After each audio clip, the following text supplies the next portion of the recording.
Don't move. Iris wakes up one morning and drives to a California state park unnoticed by her sleeping husband.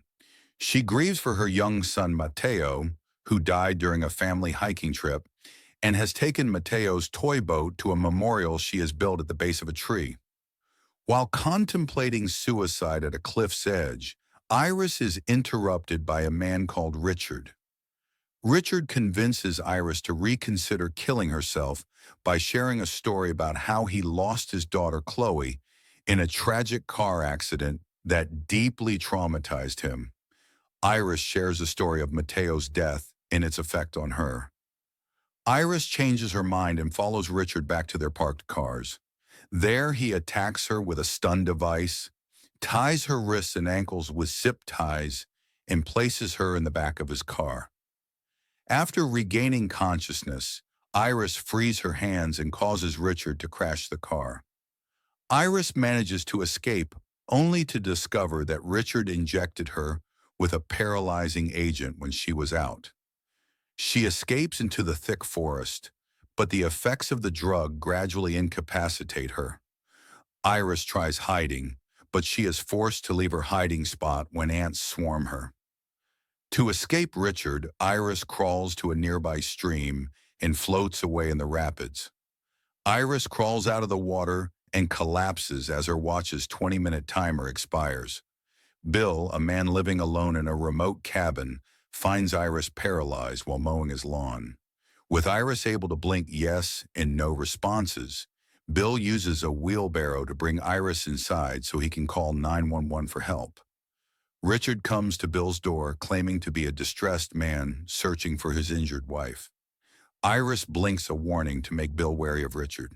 She then manages enough movement to hide beneath a couch. Initially uncertain of what to believe, Bill ultimately realizes Richard is a threat.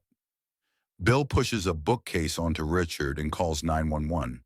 A fight ensues that ends with Richard using a knife to kill Bill. With authorities on the way, Richard sets Bill's cabin on fire, collects Iris, and drives away in Bill's truck. Richard receives a phone call from his other daughter and his wife, Lizzie. Richard is frustrated to learn his family has decided to crash his solo weekend in the woods and will be coming to his cabin later that evening. When Richard stops at a gas station, Iris manages to attract the attention of a boy and his mom. They don't directly interact, but the mother ends up calling in Richard's suspicious vehicle. Richard drives back to his wrecked car to collect a change of clothes as well as more zip ties and paralyzer. As Richard begins attaching straps to tow away his car, California Highway Patrol Officer Dontrell Carter arrives in response to the mother's call from the gas station. Dontrell becomes suspicious of Richard's cover story.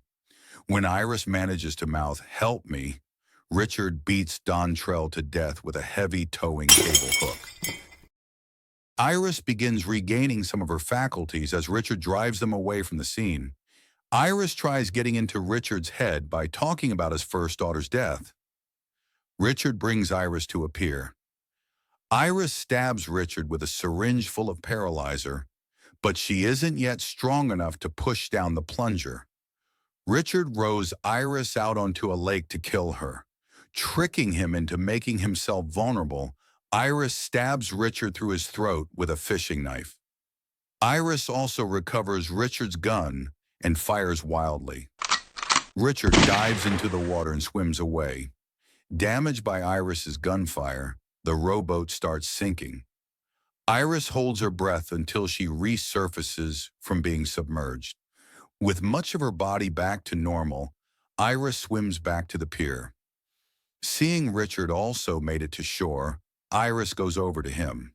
Iris says thank you before leaving Richard to die slowly from his gruesome injuries.